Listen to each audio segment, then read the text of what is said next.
Hi guys, Small here. Last time I reviewed Narantuya, the standard 6-star operator from the Chinese summer event banner. So it only makes sense to now cover Pepe, the limited operator from that same banner. Pepe was designed by Nemi, the beloved artist behind fan favorite operators like Mizuki and Golden Glow. So I'm sure plenty of players are eager to add Pepe to their roster. She might look like a small, cute and energetic girl in the 3D event trailer. But don't be fooled. This little powerhouse wields a giant hammer, can chain stun multiple enemies and delivers some of the hardest hitting attacks in her entire class. Pepe's raw power is definitely her biggest selling point. That said, her reception hasn't exactly been glowing, so in this review we'll break down what holds her back and what truly makes her shine. Alright, intro is done, let's dive into Pepe's kit.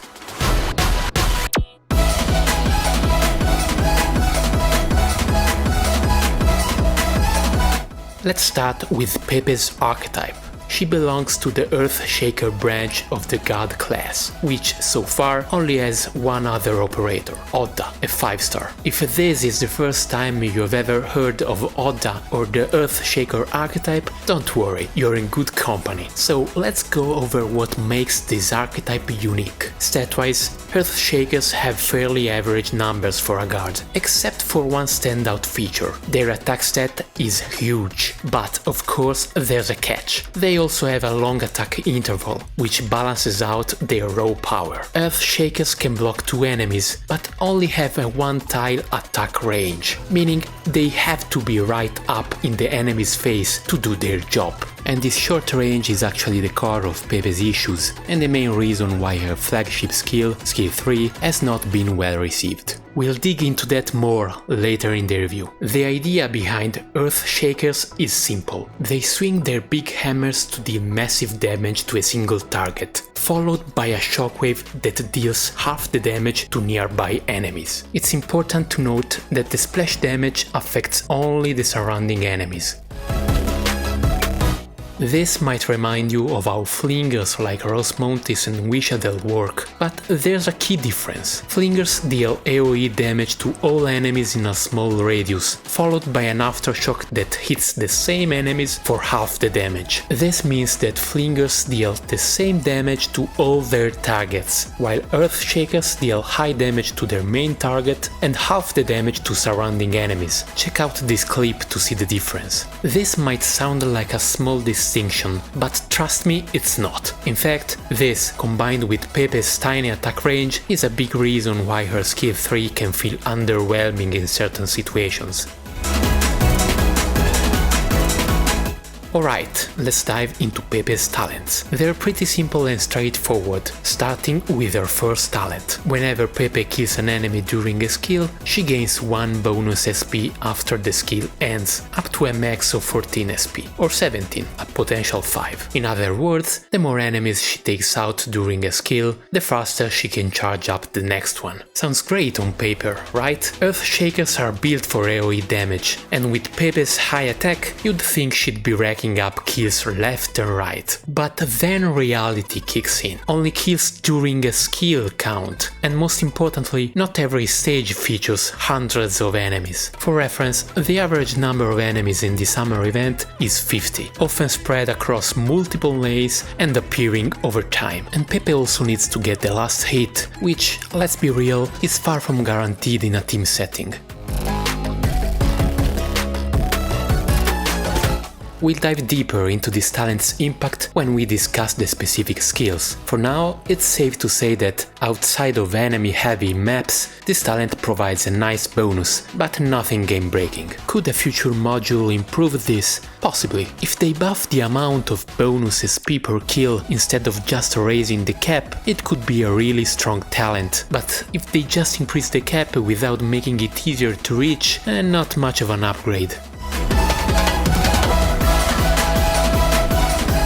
Now onto Pepe's second talent, which is also pretty straightforward. When she's deployed, all guard operators gain a 16% attack boost, 20% at potential 3. That's it, it's a solid, functional talent, but let's be honest, it's a bit uninspired. To really understand how useful it is, we need to take a quick detour into how attack buffs actually work. In simple terms, attack buffs usually come in two types, additive and multiplicative. Additive buffs increase an operator's attack by adding a certain amount. Multiplicative buffs increase it by multiplying it by a certain amount. The tricky part, the game doesn't always make it clear which is which. When in doubt, check the Ace Ship website. If the skill details have the word scale, it's multiplicative. If they don't, it's additive. For example, Degen Breaker's skill 3 has a multiplicative attack buff, since it uses the word scale.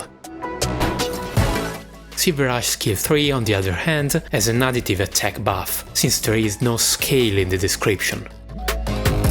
Now, multiplicative buffs are applied after additive ones. This means that if a skill already has a high attack multiplier, adding an extra additive buff, like Pepe's talent, can significantly boost its final damage. On the other hand, if a skill has an additive attack buff, stacking another one won't be as impactful. So, who benefits most from Pepe's talent? Guards with strong attack multipliers on their skills. The higher the multiplier, the more value they get from her buff. If we are talking about massive attack multipliers, Degen Breaker takes the spotlight. In this case, the impact of Pepe's talent is very noticeable. Ironically, Pepe herself doesn't benefit much from her own talent. Her strongest skills, skill 2 and skill 3, both have additive attack buffs, meaning her talent's effect doesn't stack well with them. Now, we have seen similar talents before in other classes. Eya has one for casters, Horn for defenders, Siege for vanguards, and Schwartz for snipers, just to name a few. All of these operators have already received modules that improve their talents, sometimes even removing the requirement for them to be deployed. Schwartz and Eya are prime examples of this. Hopefully, Pepe will receive the same treatment in a future module, rather than just getting a small numbers tweak. That would go a long way in making her buff significantly more valuable.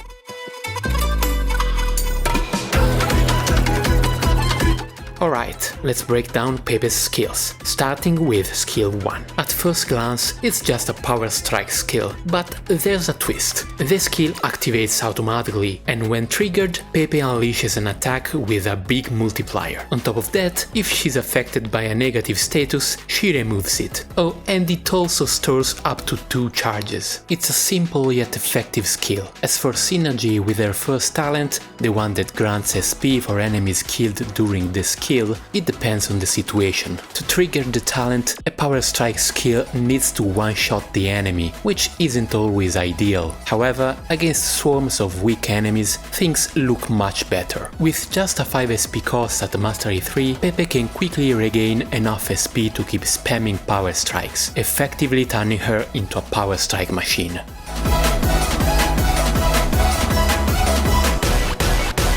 But the real standout feature, the negative status removal. Now, there's a catch. It only activates if there's an enemy in range. Check out this clip. Pepe gets frozen and stays that way until an enemy walks in. The moment they step into range, bam, she throws out and attacks instantly. Another cool trick, the cleanse happens before the attack lands. This is huge against enemies like Tallulah, whose burn debuff cuts the damage of affected operators in half. Pepe can remove the burn before attacking, letting her sneak in full damage hits between debuffs.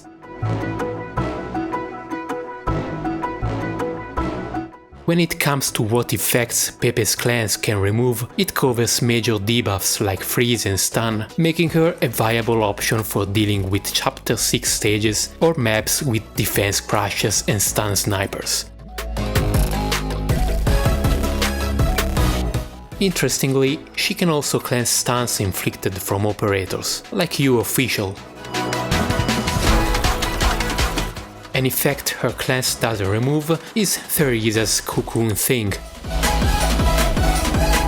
Meanwhile, Sarkha's caster leashes do get removed, but only for a split second. You can see in this clip that Pepe starts attacking, only to get leashed again immediately, making the class practically useless in that case.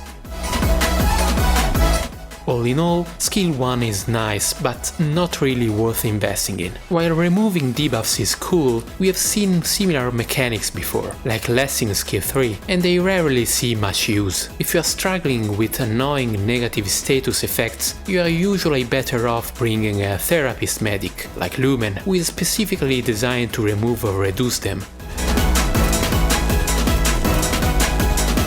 Now let's talk about skill 2. When activated, Pepe's attack range expands into a hammer-shaped area. During the skill, she gains an attack boost and randomly targets enemies within this expanded range. She also gets a huge plus 80 attack speed. On top of that, each time you activate the skill, she gains an extra plus 40 attack speed for the next activation, stacking up to plus 160 attack speed after 3 uses.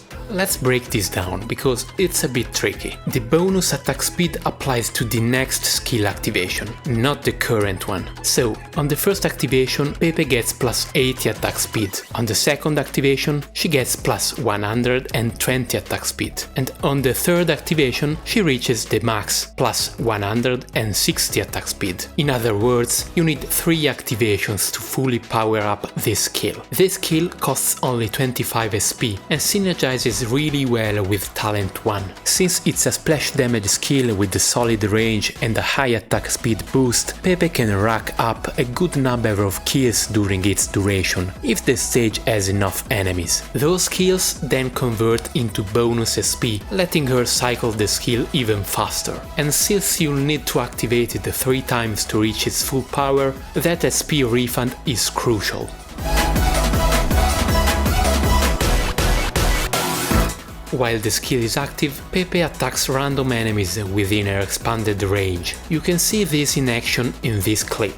Unfortunately, the random targeting can be a drawback. Most of the time it's not an issue, since Earthshakers deal splash damage, so precise targeting isn't that important. However, there are situations where not finishing off certain enemies, especially blocked ones, can cause leaks.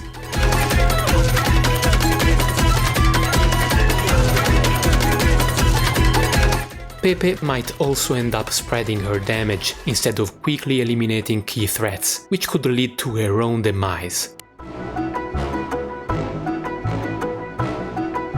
It won't happen often, and in the worst case, you can place a defender in front of her to prevent leaks and soak up damage, but it's still a noticeable downside.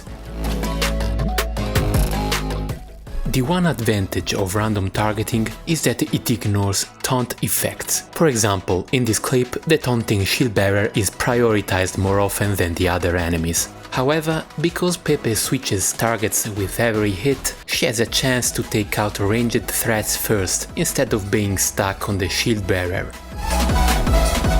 This taunt ignore mechanic can be especially useful in IS-5, where the yellow taunting crystals can be very tanky and might cause leaks at the start of a stage. Now let's compare this skill to Gavial Alter's skill 2. When it comes to single target damage, they're pretty evenly matched, but Pepe's shorter cooldown gives her a slight edge.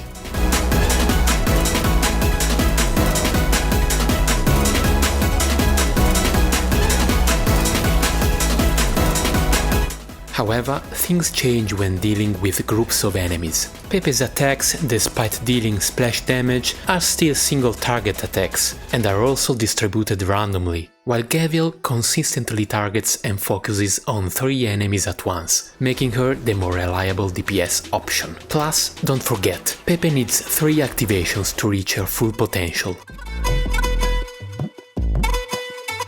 In a typical wave-based stage, Gavial's 3 block count and longer skill duration make her runs more consistent. With Pepe, timing is more critical. You need to be careful about when to activate her skill, so she doesn't get caught on cooldown during a crucial wave.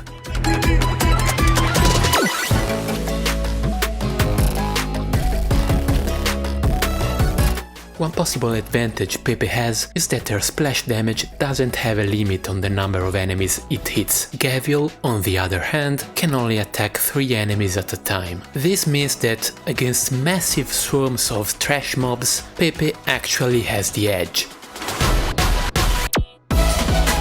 The problem, she's not the only option for this role. We have already mentioned flingers like Wishadel, who have similar splash damage mechanics to Earth Shakers. But there are also AoE casters like Marcel, ambushers like Eskelon, and even the newly released Thorn's Altar, all of whom can compete with or outperform Pepe in an AoE environment. So, while Pepe can handle big enemy waves, she struggles to stand out among the many operators who can do the same job, often more efficiently and with fewer downsides. Overall, this isn't a bad skill. It synergizes well with her archetype and is solid for wave clearing, especially against low to mid defense enemies. It's just that as a pure DPS skill, there are usually stronger and safer choices. However, if you are lacking other reliable AoE options, investing in this skill could still be a reasonable choice.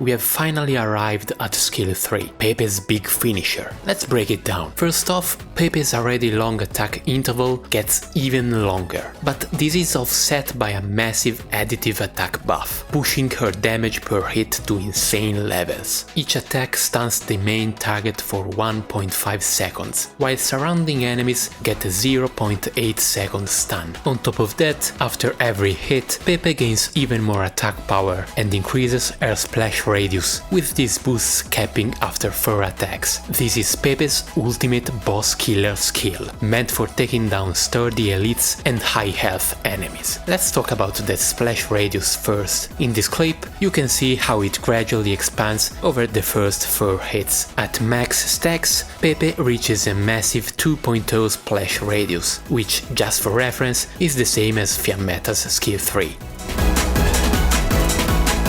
With this huge area of effect, Pepe fully capitalizes on her archetype, spreading stuns left and right and obliterating distant enemies with their splash damage.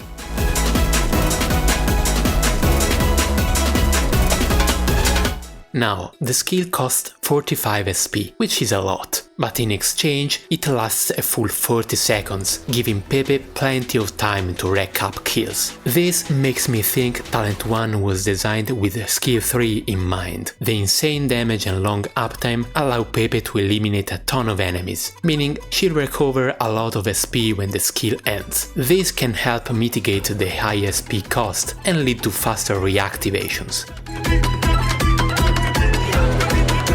The stun effect is a strong crowd control tool that significantly boosts Pepe's survivability against elite enemies, which, luckily, are almost always stunnable. Thanks to this, the same hard-hitting elites that previously overwhelmed her can now be easily taken down in total safety. When it comes to bosses, however, things get a bit trickier. Many older bosses aren't stun immune, and against them Pepe absolutely dominates, chaining stuns while hitting like a truck. To really hammer this point home, I'm going to showcase Pepe completely dismantling some of these bosses.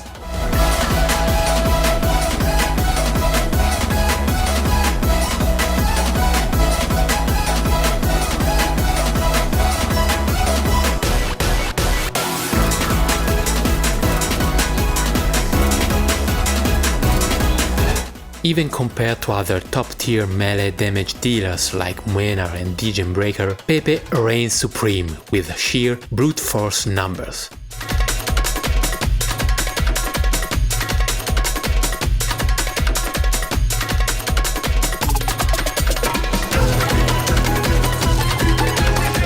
But the music changes when she faces more recent bosses, most of whom are immune to stun. So Pepe's survivability remains a concern, and while the stun helps, it doesn't fully solve the issue.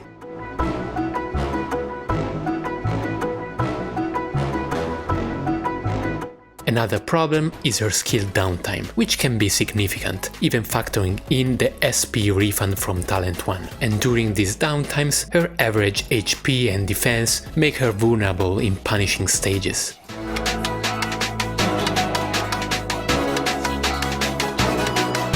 However, Pepe's biggest weakness isn't her survivability, it's her attack range, and this is where her kit starts to fall apart. While her splash radius increases over time, her actual attack range does not. Pepe can only hit the single tile directly in front of her, and that's the core issue. This means skill 3 only works if there's an enemy standing right in front of her. If there isn't, well, let's just say things don't go so well.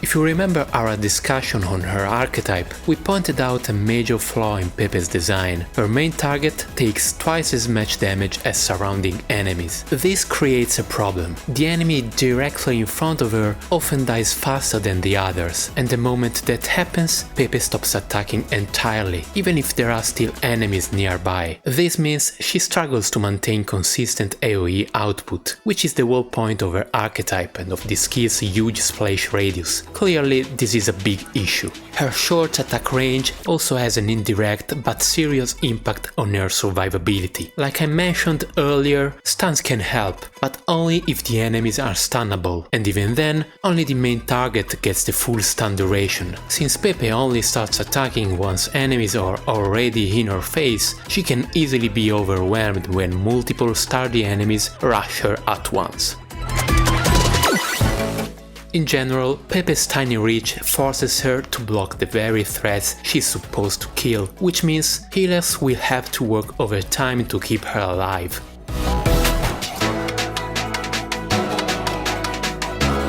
A defender can help with their survivability, but the standard setup, putting a defender in front, doesn't work here. Pepe's range is too short, so you'll have to drop the defender directly on top of the boss, or hope there's space to position Pepe from the side. Again, this heavily restricts her usability compared to other DPS options. Lastly, her laughably short attack range means she can't cover multiple lanes and is extremely limited in where she can be placed. This lack of flexibility is a huge blow to her skill 3's overall effectiveness. You could try to work around Pepe's short attack range by using stainless turrets. With them, she'll always have at least one target in front of her, keeping her attacks going. But this solution is far from ideal. When plug-and-play DPS monsters like Muenar exist, this just isn't worth it.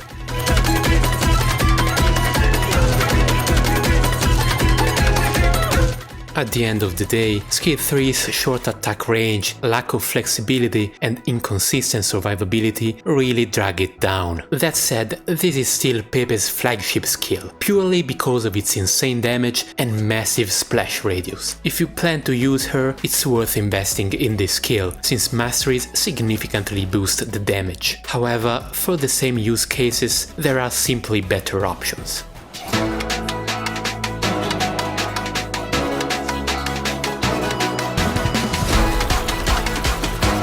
Alright, time to wrap things up.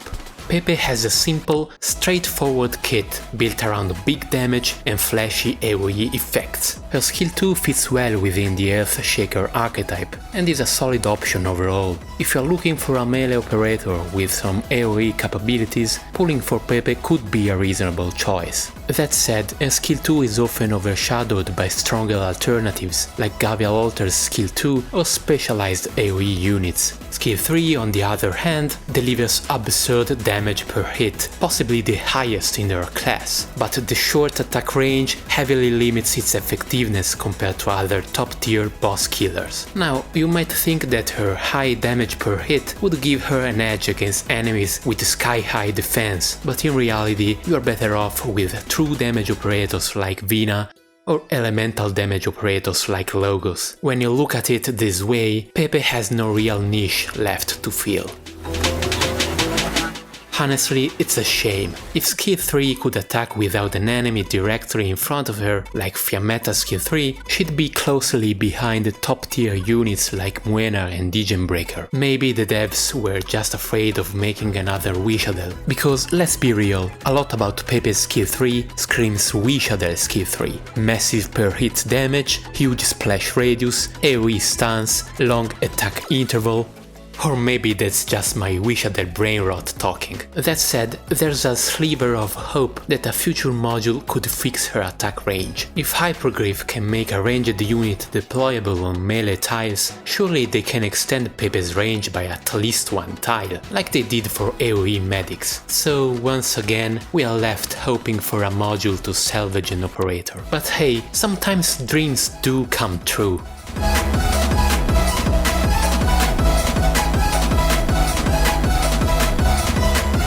Some players might also feel that Pepe's kit is just too basic, almost primitive. If you are someone who enjoys quirky and unconventional operators that shake up the gameplay, Pepe probably won't do much for you. That said, her biggest saving grace might just be her design. With art from the fan favorite artist Nemi and a super catchy promotional song, she's bound to catch the eye of players who care more about aesthetics than meta. And honestly, that's totally fine. If your roster is strong enough to clear content, you don't have to chase the meta. If you like Pepe or frogs in general, go for it. Pepe is not useless by any means. There's also the fact that Pepe is a limited operator, which automatically makes her valuable to collectors. Plus, if I'm not mistaken, this limited banner also has a slight rate up for Aya Alter, who is arguably the strongest healer in the game. And unlike Pepe, I can recommend Aya Alter without hesitation. She will straight up change your game experience. At the end of the day, these are just my thoughts. Judging an operator's worth isn't an exact science. There are too many variables to ever have a completely objective answer. So, as always, I encourage you to think critically, weigh the pros and cons, and form your own opinion on Pepe. That's all for me. Thanks for watching, and I'll see you in the next one.